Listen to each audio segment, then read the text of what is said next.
À 2h48 du matin, alors que mon téléphone explosait sous les messages désespérés de ma mère au sujet du désastre financier qui allait ruiner le mariage de mon frère dans moins de 6 heures, j'ai simplement éteint mon portable et je suis retourné me coucher. Non pas parce que je ne pouvais pas résoudre le problème. Non pas parce que je ne savais pas exactement comment régler cela en 15 minutes avec quelques appels stratégiques. Mais parce que, pour la première fois en 32 ans, j'ai décidé que les problèmes de ma famille n'étaient plus automatiquement ma responsabilité. Je m'appelle Gab Wilson. J'ai 32 ans et, jusqu'à ce samedi matin à Portland, j'ai passé toute ma vie adulte à être le solutionneur invisible de ma famille. Le type qui apparaît quand on a besoin de quelqu'un de fiable. Le fils qui a toujours du temps, qui a toujours de l'argent de côté, qui sait toujours qui appeler ou quoi faire quand les choses tournent mal. Pendant que mon petit frère Tyler, âgé de 27 ans, construisait sa carrière d'influenceur fitness et accumulait des followers sur Instagram en publiant ses routines d'entraînement et ses smoothies bio, je travaillais comme analyste financier senior, le genre d'emploi que personne dans la famille ne comprenait vraiment, mais qui payait suffisamment bien pour couvrir les urgences. Leurs urgences, pour être précis. Il y a 3 ans, lorsque ma mère, Patricia, a eu besoin de 12 000 $ pour une opération du genou que l'assurance maladie refusait de couvrir, j'ai payé. Sans poser de questions, sans faire d'histoire, j'ai simplement transféré l'argent et lui ai dit de ne pas s'inquiéter. Elle m'a remercié les larmes aux yeux et m'a promis de me rembourser dès qu'elle aurait vendu quelques bijoux anciens. Cela ne s'est jamais produit, mais je ne lui ai jamais rien demandé.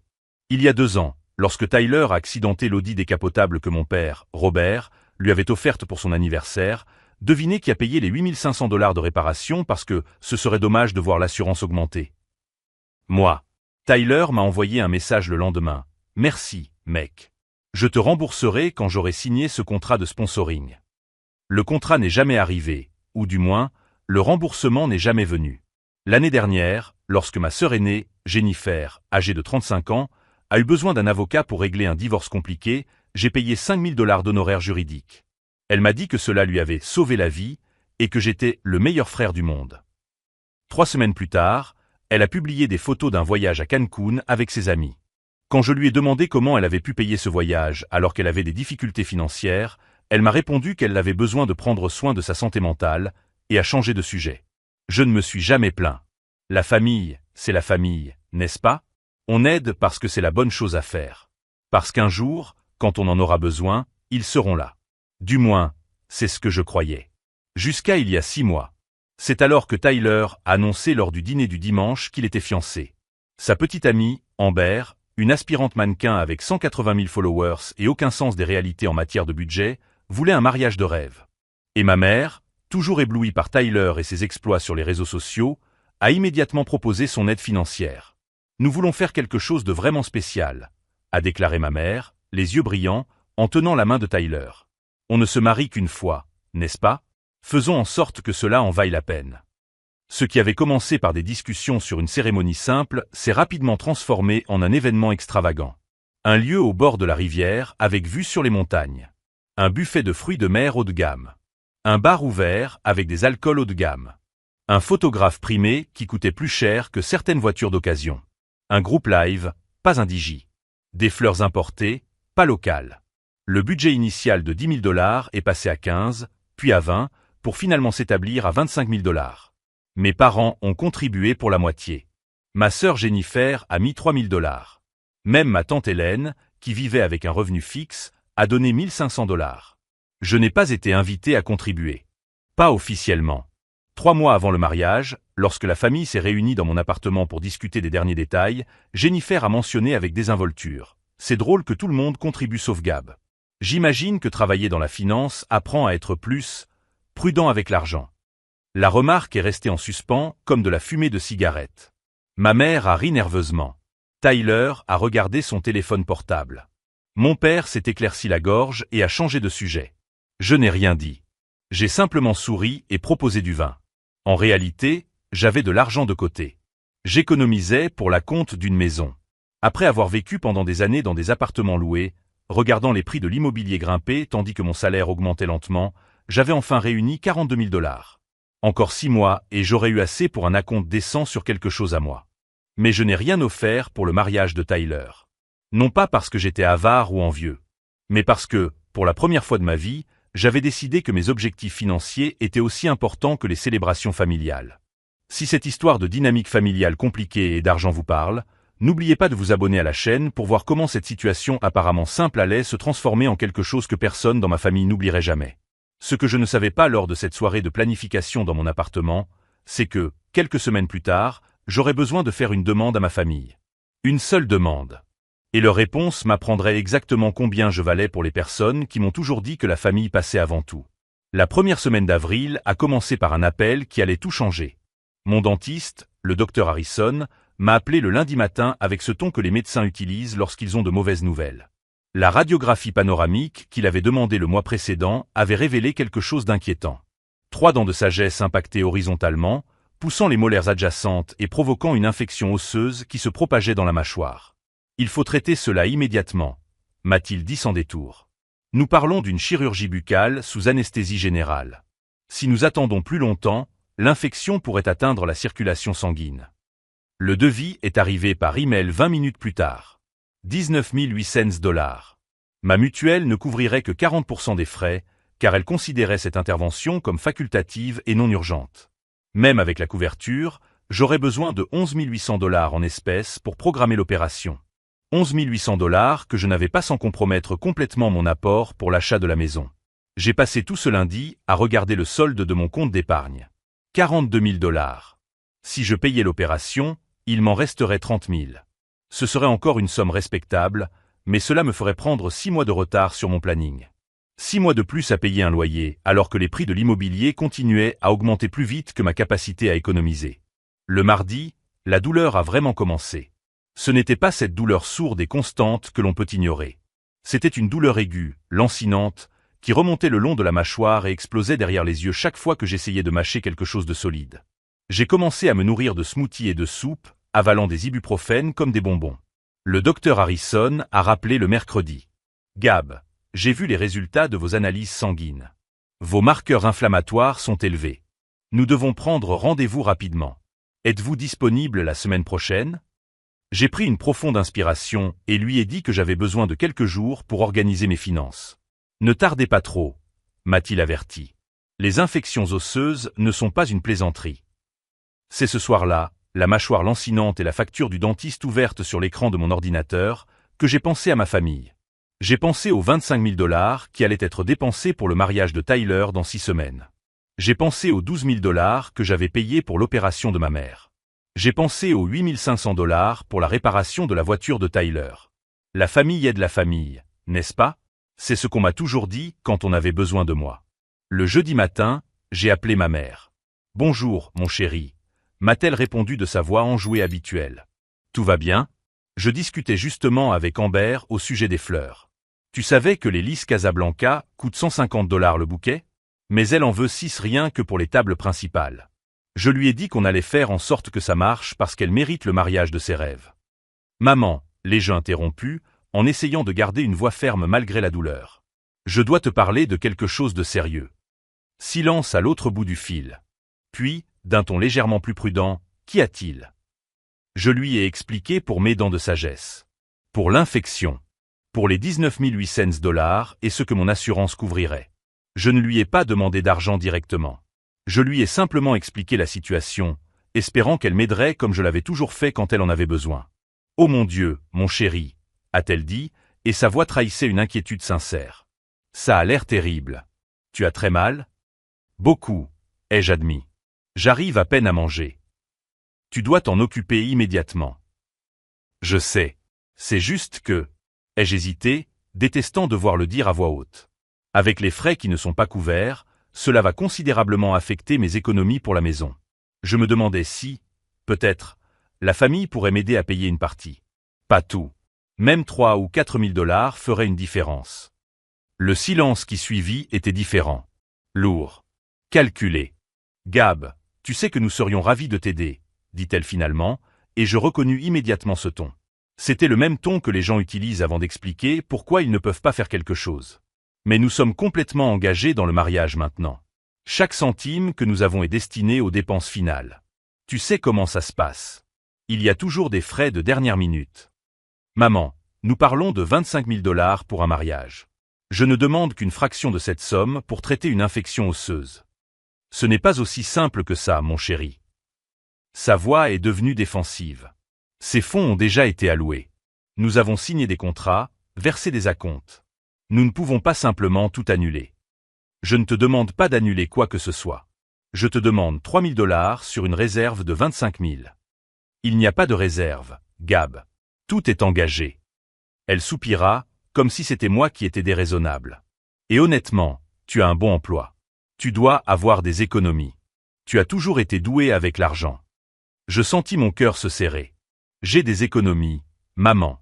Pour acheter une maison. Des économies que j'ai mises de côté pendant des années. Eh bien, tu as donc des ressources. Parfois, il faut faire des sacrifices temporaires. Tu les reconstitueras. Tu es jeune. Jeune. Comme si 32 ans n'étaient rien. Comme si les années que j'avais passées à économiser n'avaient aucune importance. Quand tu as eu besoin de 12 000 $ pour ton opération du genou, je les ai payés sans poser de questions, dis-je d'une voix plus froide. Et je t'en suis éternellement reconnaissante, mon chéri. Mais c'était différent. Je n'avais vraiment pas le choix. Tu as un bon salaire et des économies. Tu peux régler ça. Tyler a aussi un bon salaire grâce à ses sponsors, ai-je rétorqué. Et vous donnez 25 000 $ pour le mariage. Le mariage de Tyler n'arrive qu'une fois dans une vie, répondit-elle, et il y avait une note de détermination dans sa voix. C'est différent d'une intervention médicale que ton assurance couvre déjà en partie. Une infection osseuse n'est pas une intervention esthétique, maman. Je le sais. Et tu dois la soigner. Mais je ne peux pas simplement puiser dans les fonds du mariage maintenant. Tyler et Amber ont déjà fait tous leurs plans en fonction des chiffres que nous leur avons promis. Je fermai les yeux, sentant la douleur lancinante dans ma mâchoire se mêler à quelque chose de bien pire dans ma poitrine. Je comprends, dis-je simplement. Chérie, ne sois pas comme ça. Je sais que c'est difficile, mais... Je dois y aller, maman. J'ai une réunion.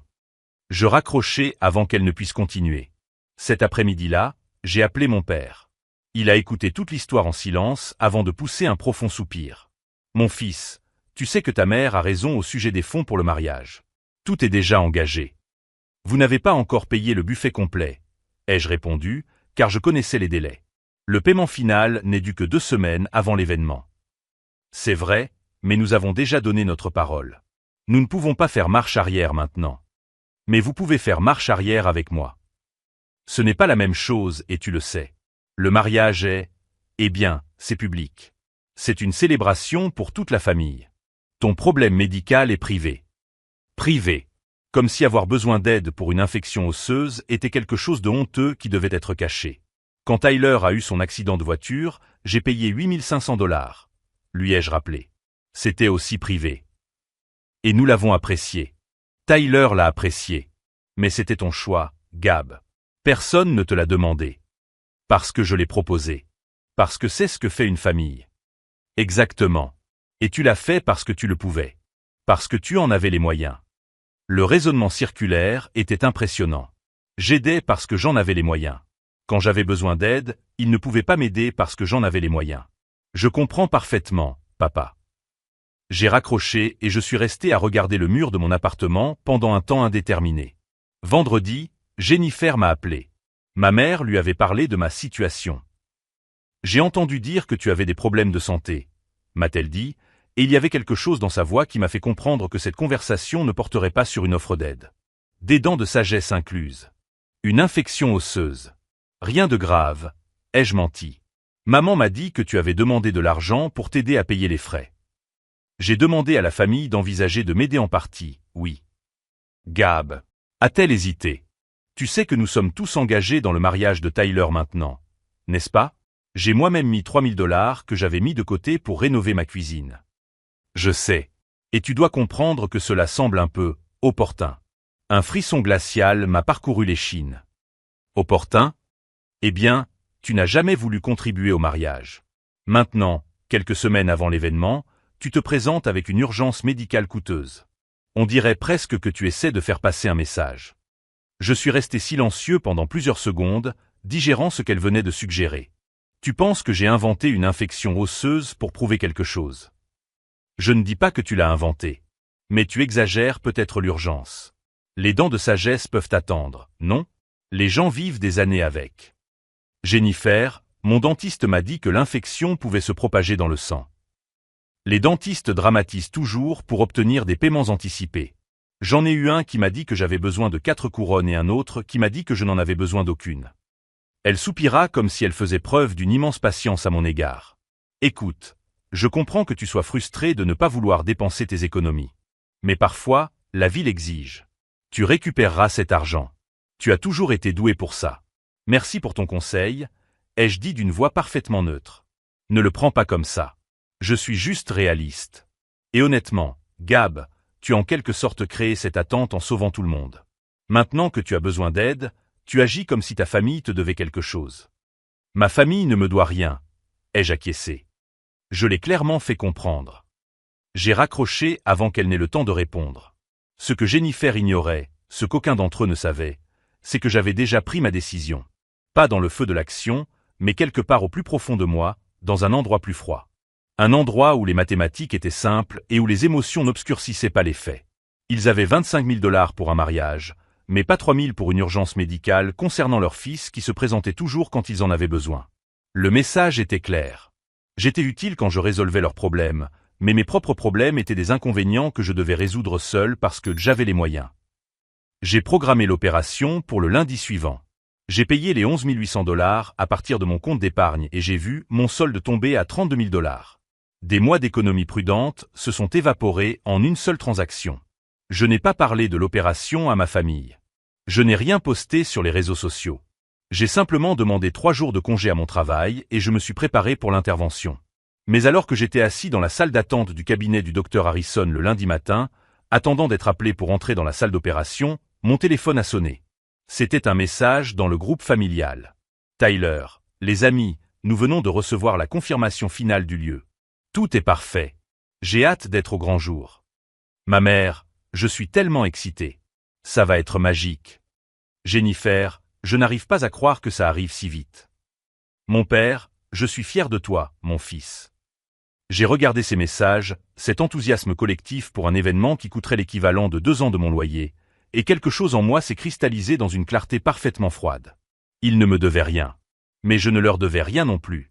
Et quand le mariage aurait lieu dans 6 semaines, quand quelque chose tournerait inévitablement mal, parce que quelque chose tournait toujours mal dans les événements de cette ampleur, et qu'il chercherait le solutionneur invisible de la famille pour réparer les dégâts, il découvrirait que son numéro était hors service. Ce qu'aucun d'entre eux ne comprenait encore, c'est que je ne payais pas seulement pour une opération chirurgicale. J'achetais ma liberté d'une dynamique qui me consumait depuis des années. Et le prix, bien que élevé, en valait chaque centime. L'opération a été pire que prévu. Je me suis réveillé dans la salle de réveil, la bouche pleine de gaz, la mâchoire lancinante malgré les analgésiques, et une infirmière me disant de ne pas essayer de parler pendant au moins 12 heures. Le docteur Harrison a non seulement retiré les 3 dents de sagesse incluses, mais il a également dû effectuer une greffe osseuse dans 2 zones où l'infection avait commencé à ronger la structure. Vous avez attendu trop longtemps, m'a-t-il dit lorsque j'ai enfin réussi à comprendre ces mots à travers le brouillard des médicaments. Quelques semaines de plus et nous aurions eu un problème beaucoup plus grave à traiter. J'ai passé les 3 jours suivants dans mon appartement, survivant grâce à des smoothies et des soupes liquides, regardant ma mâchoire enflée jusqu'à ce que j'aie l'air de stocker des noix pour l'hiver. Le miroir reflétait quelque chose entre un écureuil et quelqu'un qui avait perdu une bagarre dans un bar. Il m'était impossible de dormir autrement qu'assis, alors j'ai passé mes nuits à alterner entre de courtes siestes sur le canapé et des épisodes interminables de documentaires que je suivais à peine. Mon téléphone est resté en mode silencieux pendant toute ma convalescence. Non pas parce que j'étais en colère, mais parce que je n'avais tout simplement pas l'énergie émotionnelle nécessaire pour gérer autre chose que la douleur physique.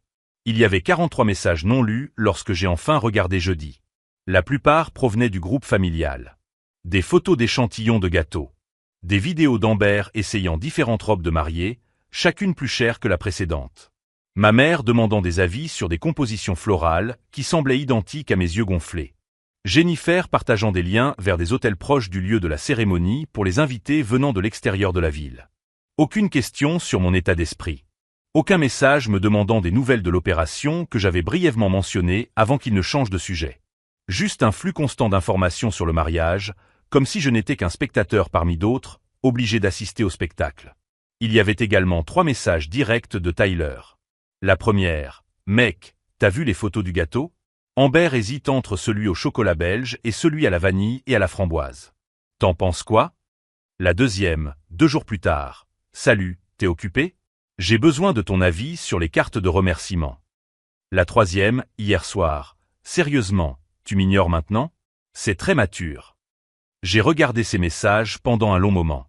Tyler voulait mon avis sur les détails d'un mariage à 25 000 $, mais sans un seul « comment vas-tu » après que je lui ai parlé de l'opération. Pas même une curiosité élémentaire pour savoir si j'avais survécu à l'intervention. Je n'ai pas répondu. Vendredi, quand j'ai enfin réussi à avaler quelque chose de plus solide que du bouillon, mon téléphone a sonné. C'était mon père. « Gab, ton frère s'inquiète. Tu ne réponds pas à ses messages. » « Je me remets d'une opération, » ai-je répondu, la voix encore un peu pâteuse à cause du gonflement. « Ah, d'accord.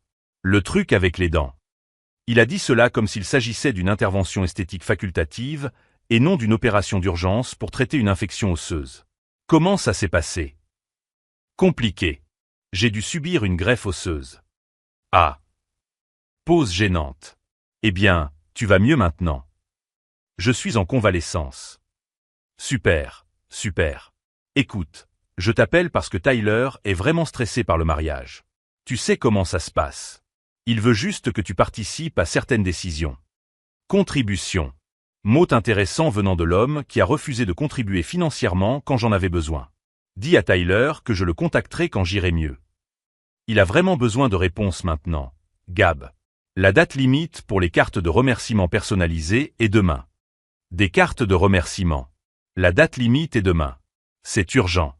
Mon opération pour traiter une infection qui aurait pu se propager dans mon sang, ça pouvait attendre. Mais les cartes de remerciement du mariage ne pouvaient pas attendre même 48 heures. Papa, j'ai du mal à ouvrir la bouche pour manger. Je ne suis pas en état de prendre des décisions concernant la papeterie. Silence de l'autre côté. Puis, avec ce ton déçu qu'il maîtrisait à la perfection.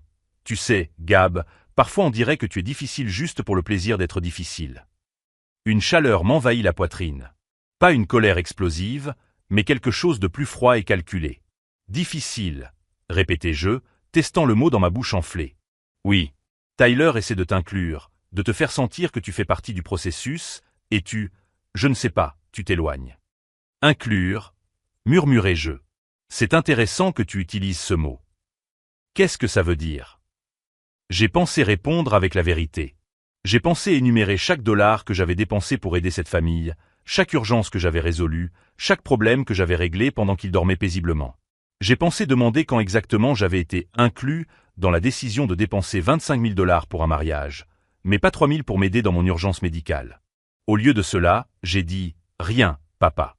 Je suis juste fatigué. Je parlerai à Tyler quand je me sentirai mieux. » J'ai raccroché avant qu'il ne puisse continuer. C'est à ce moment-là, assis sur le canapé, la mâchoire endolorie et le téléphone encore chaud dans la main, que quelque chose s'est cristallisé en moi. Ce n'était pas une décision dramatique ou un moment de révélation soudaine. C'était plus simple que cela. C'était la compréhension tranquille que cette dynamique ne changerait jamais à moins que je change. Il ne me voyait pas comme Tyler voyait Amber, comme un partenaire dont les rêves méritaient d'être soutenus. Il me voyait comme un outil utile, disponible quand on en avait besoin, rangé quand on n'en avait pas besoin. Et les outils n'ont pas d'urgence qui justifient de détourner des fonds destinés à des célébrations. Le dimanche, lorsque le gonflement avait suffisamment diminué pour que je puisse m'aventurer hors de l'appartement, je me suis rendu dans un café voisin. Non pas parce que j'avais particulièrement besoin de café, mais parce que j'avais besoin de sortir de ces 4 murs qui commençaient à me sembler trop petits. J'étais dans la file d'attente quand j'ai entendu une voix familière. « Gab, mec, c'est toi ?» Je me suis retourné et j'ai vu Marcus Chen, un collègue de travail qui vivait également à Portland. Nous n'étions pas proches, mais nous nous entendions suffisamment bien pour discuter de temps en temps au bureau. « Salut, Marcus. » J'ai essayé de sourire, mais mon visage était encore trop raide pour une expression totalement convaincante. « Mec, qu'est-ce qui t'est arrivé? On dirait que tu t'es battu avec un camion. » Une opération des dents de sagesse. Ça a été plus difficile que prévu. Merde, ça a l'air grave. Il semblait sincèrement inquiet. Ça va? Tu as besoin de quelque chose? La question m'a pris au dépourvu. Pas la question en soi, mais la sincérité évidente qui se cachait derrière. Marcus, quelqu'un que je ne voyais que dans un contexte professionnel, manifestait plus de sincère inquiétude en 30 secondes que toute ma famille en une semaine. « Je me remets », ai-je répondu. « Mais merci de t'en inquiéter.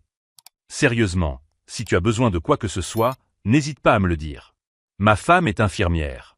Elle connaît 1000 astuces pour se remettre d'une opération. Nous avons discuté encore quelques minutes, principalement du travail et de la convalescence. Lorsque nous nous sommes quittés et que j'ai enfin pris mon café, je me suis rendu compte que je souriais. Ça faisait mal, mais je souriais. Si un collègue de travail pouvait manifester une préoccupation élémentaire, qu'est-ce que cela disait de ma famille? Le lundi a apporté une nouvelle série de messages. Cette fois, de Jennifer. Gab, j'ai besoin de te parler de quelque chose d'important. Appelle-moi quand tu peux. Important. Encore ce mot. J'ai appelé pendant ma pause déjeuner. Enfin, a-t-elle répondu. Tu as disparu de la circulation ou quoi? Opération. Récupération. Tu sais, l'intervention médicale que tu disais que j'exagérais. Oh, arrête ça. C'est fait, c'est terminé. Elle a soupiré avec impatience. Écoute, je t'appelle parce que Tyler m'a dit que tu te comportais bizarrement au sujet de l'aide pour les décisions concernant le mariage. Bizarre. Oui. Tu ne réponds pas aux messages. Tu t'éloignes de tout le monde. Il commence à penser que tu es jaloux ou quelque chose comme ça. Quelque chose en moi s'est complètement refroidi. Jaloux. Eh bien, tu dois admettre que ça y ressemble un peu. Il vit un grand moment, tout le monde est enthousiaste, et toi, tu es, je ne sais pas, tu te caches. Jennifer, j'ai passé la semaine dernière à me remettre d'une opération qui a failli tourner à la septicémie. Désolé si le fait de donner la priorité à ma santé plutôt qu'aux opinions sur la décoration du mariage donne l'impression que je me cache. Personne ne te demande de donner la priorité à ça. On te demande juste de participer à la vie de famille. De répondre à quelques messages. De montrer que tu t'en soucies. Montrer que je me soucie. Ai-je répété lentement. Comme je me suis soucié quand j'ai payé 12 000 $ pour l'opération de maman, ou 8 500 pour la voiture de Tyler, ou 5 000 pour ton divorce. Silence tendu. C'est ton problème, Gab. Tu tiens des comptes. La famille ne fonctionne pas comme ça. Tu as raison. La famille ne tient pas de compte. La famille est simplement là quand quelqu'un a besoin d'elle. Comme j'ai été là. À plusieurs reprises. Et nous apprécions cela, mais quand j'ai eu besoin de 3 000 $ pour ne pas compromettre complètement mes économies pour une maison, tout à coup, la famille a des budgets serrés et des fonds engagés. C'est complètement différent et tu le sais. Tu as raison. C'est différent. C'est 25 000 $ pour une fête contre 3 000 pour éviter une infection potentiellement mortelle. Maintenant, tu dramatises. Dramatiser, murmurai-je. Intéressant. Mon dentiste a utilisé le mot critique. Mais qu'en sait-il? Gab. Je dois y aller, Jennifer. Réunion dans 5 minutes. Il n'y avait pas de réunion.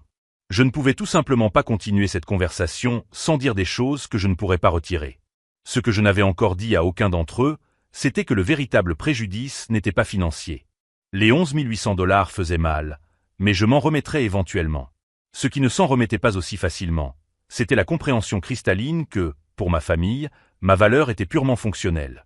J'avais de la valeur quand je résolvais des problèmes. Quand je payais les factures. Quand je me présentais à 3 heures du matin pour régler des situations que personne d'autre ne pouvait régler. Mais quand j'avais besoin de quelque chose, quand j'étais le problème à résoudre. Tout à coup, j'étais gênant. Dramatique. Difficile. Le mercredi, 2 semaines avant le mariage, Tyler a finalement appelé directement. Mec, sérieusement? Tout le monde dit que tu es bizarre.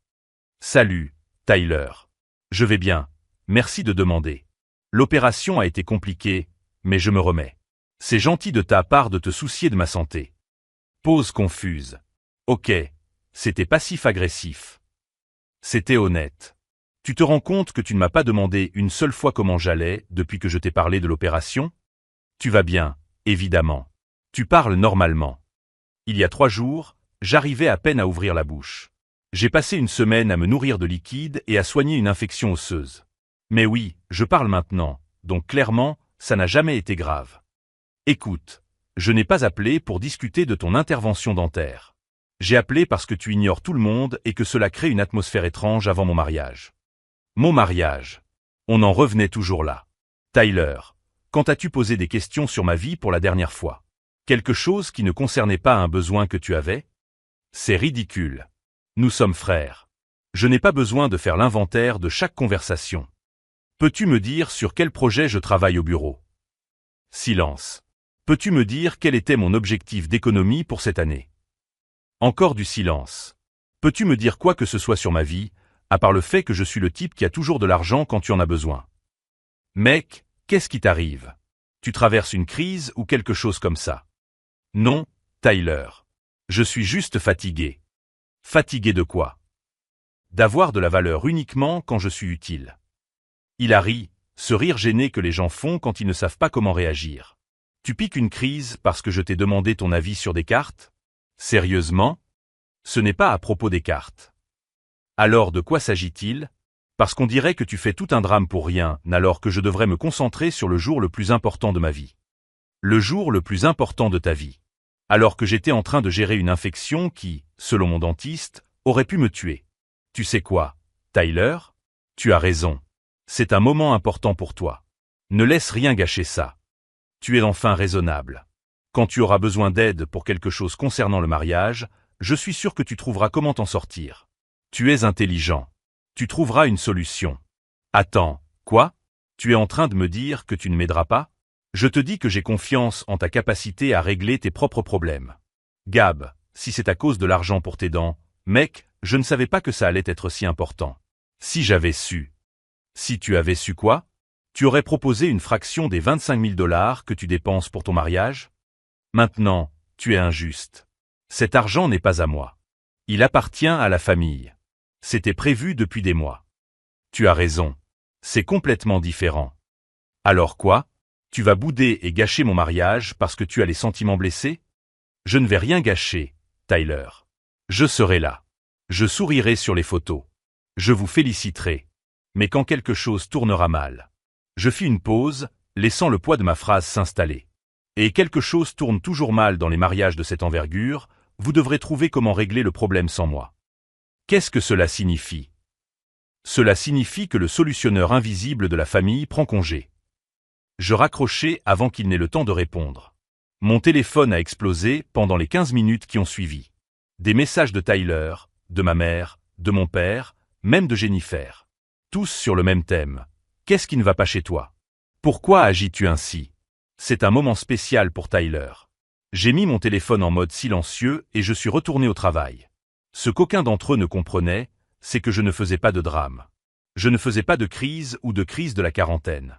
J'arrêtais simplement de faire quelque chose que j'avais fait pendant si longtemps qu'ils avaient supposé que c'était permanent. Compenser leur incompétence, résoudre des problèmes qu'ils auraient dû résoudre eux-mêmes, me présenter à 3 heures du matin parce que personne d'autre ne pouvait ou ne voulait le faire. La famille aide la famille. C'est ce qu'ils disaient toujours. Mais lorsque j'ai testé cette théorie, lorsque j'ai eu besoin d'une aide sincère, j'ai découvert qu'il y avait une clause en petit caractère que personne ne m'avait montrée. La famille aide la famille, sauf si cela est gênant ou coûte plus cher que de l'argent de poche.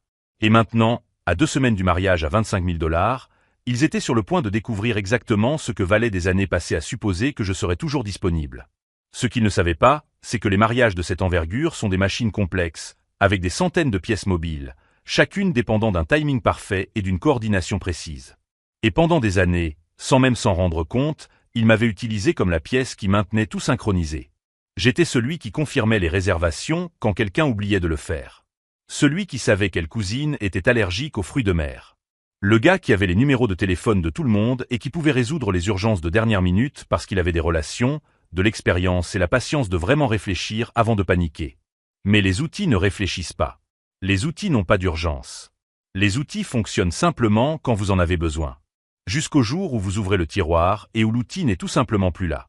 Et c'est exactement ce qui allait se passer à 2h48 du matin un samedi, 2 semaines plus tard, lorsque ma mère m'appellerait, désespérée, à propos d'un désastre financier de dernière minute qui pourrait ruiner tout le mariage.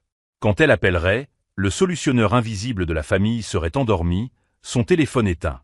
Et pour la première fois en 32 ans, leurs problèmes ne seraient que les leurs. Les 2 semaines suivantes ont été marquées par un silence calculé. Je n'ai bloqué personne de ma famille, mais j'ai cessé de répondre aussi rapidement que d'habitude. Les messages qui recevaient auparavant une réponse en 5 minutes restaient désormais sans réponse pendant des heures, voire des jours. Gab, j'ai besoin que tu confirmes si tu peux aller chercher tante Hélène à l'aéroport, m'a écrit ma mère. J'ai répondu 8 heures plus tard, je vais vérifier mon agenda. Je n'ai jamais vérifié. Frère, le photographe pose des questions sur les horaires. Tu sais gérer ce genre de choses. Tu peux m'aider? M'a envoyé Tyler. Parle-lui directement. Tu peux le faire. Le changement était subtil mais délibéré. Je n'étais ni hostile ni dramatique. Je cessais simplement d'agir comme la colle invisible qui maintenait tout en place. Le jeudi, 9 jours avant le mariage, j'ai participé à une réunion virtuelle avec Marcus, de mon travail, au sujet d'un gros projet. Au milieu de la conversation, il a mentionné avec désinvolture « Ma sœur s'est mariée le mois dernier. Un cauchemar logistique. Le fleuriste a annulé à la dernière minute, nous avons dû improviser avec des décorations achetées au supermarché. Comment avez-vous résolu le problème ? Ai-je demandé, sincèrement curieux. La famille s'est réunie. Tout le monde a mis la main à la pâte. C'était chaotique, mais ça a marché. La famille s'est réunie. C'est intéressant de voir comment cela a fonctionné alors que personne ne se considérait comme le solutionneur automatique. Ce soir-là, j'ai reçu un appel de ma mère. J'ai répondu parce que je faisais encore semblant. « Gab, je suis inquiète. Tu sembles distant. Je suis juste occupé, maman. Le travail, la convalescence. C'est à cause de l'argent ? Parce que si tu es encore en colère. » Je ne suis pas en colère, mentis-je doucement. Juste fatigué. Tyler a dit que tu n'aidais en rien. Tyler a 27 ans et une fiancée. Ils peuvent régler les détails de leur mariage eux-mêmes. Silence tendu. Tu as toujours été si serviable. Et je serai là le jour J, maman. Je sourirai sur les photos. Mais l'organisation, c'est leur affaire. Ce qu'elle ne savait pas, c'est que cet après-midi-là, j'avais désactivé toutes mes alarmes pour le week-end du mariage. J'avais mis mon téléphone en mode « Ne pas déranger ». J'avais configuré des réponses automatiques dans ma messagerie électronique. Je ne prévoyais pas de vengeance dramatique. Je supprimais simplement ma disponibilité du système qui avait toujours supposé que je serais là.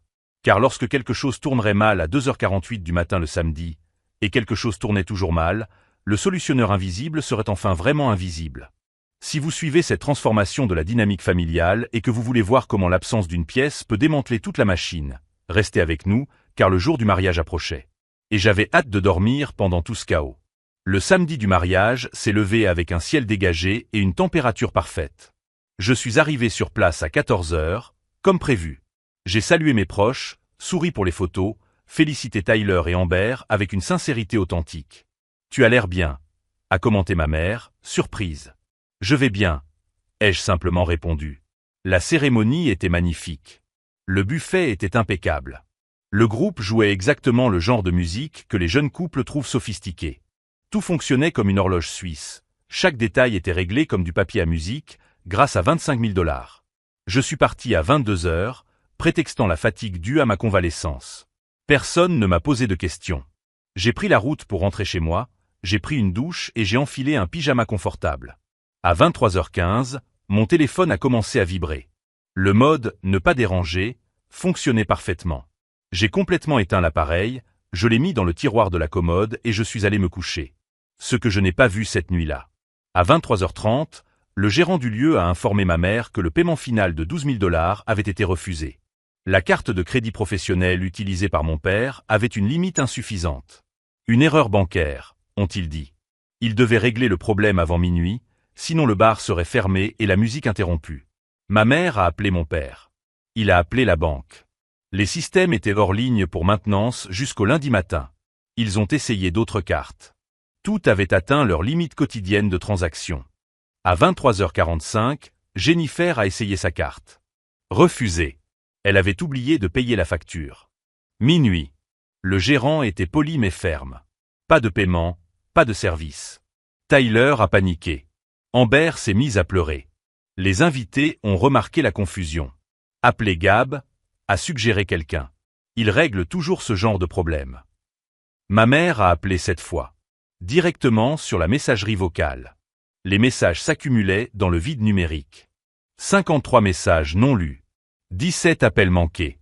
À 2h48 du matin, alors que la situation avait atteint son paroxysme et que ma mère avait finalement réussi à emprunter de l'argent à 3 oncles différents pour couvrir le paiement et sauver le reste de la fête, je dormais profondément.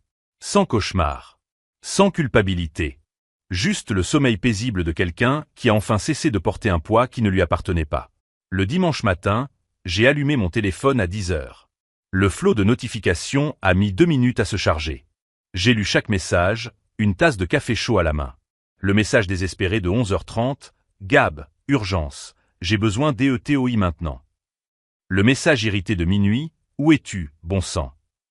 Le message furieux de 2HDU matin. C'est incroyable. Ta famille a besoin de toi. Et enfin, le message résigné de 3h15. Nous avons réussi à régler le problème. Sans ton aide. J'ai souri en lisant ce dernier message. Sans mon aide. Exactement. Je n'ai pas rappelé. J'ai laissé les messages en attente tout le dimanche. Le lundi matin, j'ai reçu un email formel de Tyler. Pas un message informel. Un email. Gab, nous devons discuter de ce qui s'est passé samedi.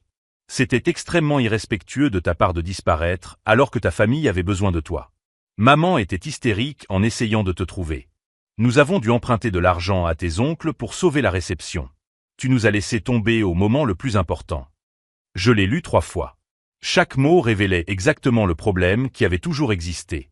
Tu nous as laissé tomber. Comme si mon rôle était d'être disponible 24 heures sur 24 pour résoudre leurs problèmes. J'ai répondu par une seule phrase. Vous avez résolu le problème, n'est-ce pas? Silence pendant 2 heures. Puis, ce n'est pas la question.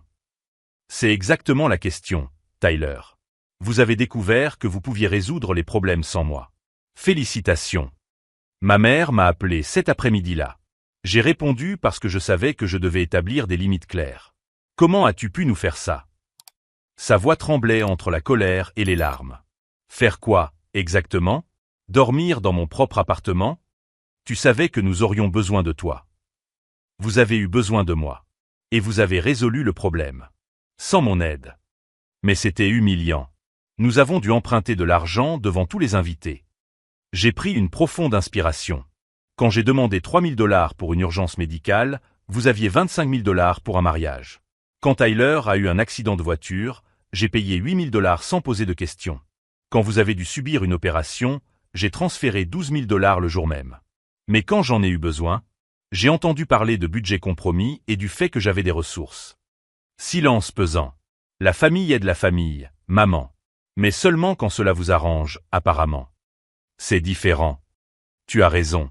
C'est différent. Vous avez prouvé que vous pouviez résoudre des crises financières sans moi. Vous savez maintenant que vous n'avez pas besoin d'une solution invisible pour tout. 3 semaines plus tard, j'ai reçu un message de Jennifer. Tu vas vraiment faire ça? Couper les ponts avec la famille? Je n'ai coupé les ponts avec personne. J'ai juste arrêté d'être la solution automatique à tous les problèmes. Vous avez toujours mon numéro. Mais les urgences de dernière minute? Apprenez à mieux vous organiser. Le véritable test est arrivé 2 mois plus tard.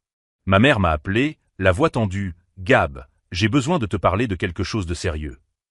Mon ancien instinct me poussait à lui demander ce dont elle avait besoin, combien cela coûterait, comment je pouvais l'aider. Au lieu de cela, j'ai dit, je t'écoute. Ton père et moi avons des problèmes avec la voiture. La transmission est défectueuse. Le mécanicien a dit que la réparation coûterait 4 000 $. J'ai attendu. Je n'ai pas proposé d'argent. J'ai simplement attendu. Nous nous demandions, si tu pourrais, peut-être nous prêter. Prêter, ai-je répété. Avec un plan de remboursement ou une attente de remboursement. Pause gênante. Eh bien, éventuellement. Maman, quand j'ai prêté de l'argent auparavant, combien de fois ai-je été remboursé? Silence. Je vais faire autrement cette fois-ci. Je peux prêter 2 000 $. Avec un contrat écrit de remboursement en 12 mois. Si vous êtes d'accord, je prépare les documents. Tu es sérieux? Un contrat avec ta propre famille? Tout à fait sérieux. Vous m'avez appris que la famille a des budgets et des engagements. Alors officialisons cela. Elle a raccroché, vexée. Mon père m'a appelé le lendemain et a accepté les conditions. Nous avons signé un contrat. Il paie 200 $ par mois, religieusement. Tyler m'a bloqué sur Instagram. Jennifer ne me parle que lors des réunions de famille obligatoires. Ma mère ne comprend toujours pas pourquoi j'ai tellement changé. Je n'ai pas changé. J'ai simplement cessé d'accepter d'être utile uniquement lorsque je résolvais leurs problèmes. J'ai acheté ma maison 6 mois plus tard. 3 chambres, petit jardin, hypothèque que je peux facilement rembourser. L'apport initial provenait de mon compte d'épargne reconstitué, sans urgence familiale qui épuisait mes ressources tous les 3 mois. Lors de la fête d'inauguration, Marcus, un collègue de travail, a apporté du vin cher et m'a dit « Je suis fier de toi, mec. Je sais que ça n'a pas été facile d'en arriver là. » Il le savait parce que je lui avais raconté. Pas dans les détails dramatiques, mais l'essentiel. Une famille compliquée, des limites nécessaires, un nouveau départ sain. Si cette histoire sur le fait de connaître sa valeur et de fixer des limites vous a touché, abonnez-vous à la chaîne. Parce que parfois, la meilleure vengeance n'est pas dramatique. Il s'agit simplement de refuser d'être dévalorisé et de regarder les gens réaliser trop tard qu'ils dépendaient de vous plus que vous ne dépendiez d'eux. Ma famille a payé 25 000 $ pour le mariage de Tyler. J'ai demandé de l'aide une fois. Je suis parti à 2h48 du matin. Et j'ai découvert que la seule approbation qui comptait vraiment était la mienne. A ticking time bomb. The young people of Shikoku, seeing the Yeah, glittering this skylines of is Osaka and Tokyo rising sadly from the ashes of war, the way it is began to now. look across the water and wonder, why am I still here? It's really sad right now, actually. There's like it's like look all at a those population videos density- and a lot of those like things you hear about when how young people are moving out of the towns, and it's like like the schools are getting closed down because there's like 5 people total in like a giant school building or whatever. A lot of it is happening in Shikoku because everyone just moves to either Fukuoka, Osaka, or Tokyo after they graduate out of high school. They just go to a university in one of those cities and then stay there forever. Map of Japan today, Honshu is blazing with light. Kyushu is a glowing hub of industry. Even Hokkaido has the dense urban core of Sapporo. But Shikoku is pretty dark and dimming more every day. And honestly, Today, out of everywhere that I got placed, I think like at first I was like, damn, I'm fucking isolated at the beginning, and I was a little sad. And then like over the 2 years that I lived there, I ended up like loving every second, like the communities and how warm people are and how nice people were and how open they were to including me and stuff and everything. Like that was like an unforgettable experience that I am very, very fortunate to have been able to go through. So I got very lucky for being here, actually. The entire island is home to 'Cause not a lot of people can 3.6 experience million that. People, a little less than 3% of the entire country's population. To put that in perspective, the Greater Tokyo area adds Greater that many Tokyo what? The Greater Tokyo area?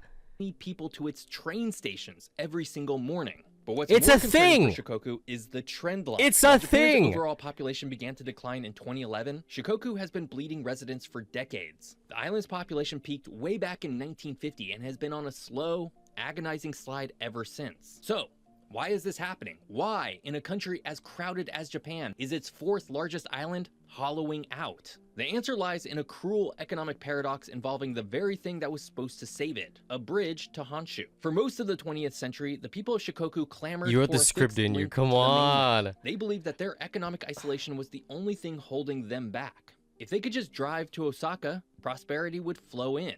In 1988, Not true, they no one got wants to their go. wish. The Seto Ohashi Bridge opened, an engineering marvel of double-deck bridges spanning 13 kilometers across the Because inland Sapporo is sea. now It delayed was to the bridge to the 2038. 21st Maglev century. But to instead of Nagoya is bringing 35. prosperity Damn, in, dude. the bridge sucked the Shikoku's life never out. getting anything, Economists man. called this the straw effect. Imagine putting a straw into a glass and drinking. The liquid flows one way. By connecting a small, weaker economy, Shikoku, to a massive, dominant economy, Osaka and Honshu, the bridge didn't encourage companies to build factories in Shikoku. Instead, it allowed companies in Osaka to ship goods to Shikoku more easily, putting local Shikoku manufacturers out of business. It allowed the youth of Shikoku to Damn. easily leave for the weekend to shop in the big cities, and eventually to just move there permanently. The moat that had kept Shikoku isolated had also protected its local economy. Is that the wicked And Naruto? unfortunately, Yeah. The bridge From destroyed the Tokushima? moat. But this failure of infrastructure to ignite growth is compounded by what didn't get built at the same time. Japan is world famous for the Shinkansen, the high-speed rail network that acts as the arteries of the country. The network extends all the way south to Kyushu. I'm taking and one all tomorrow, by the north way. to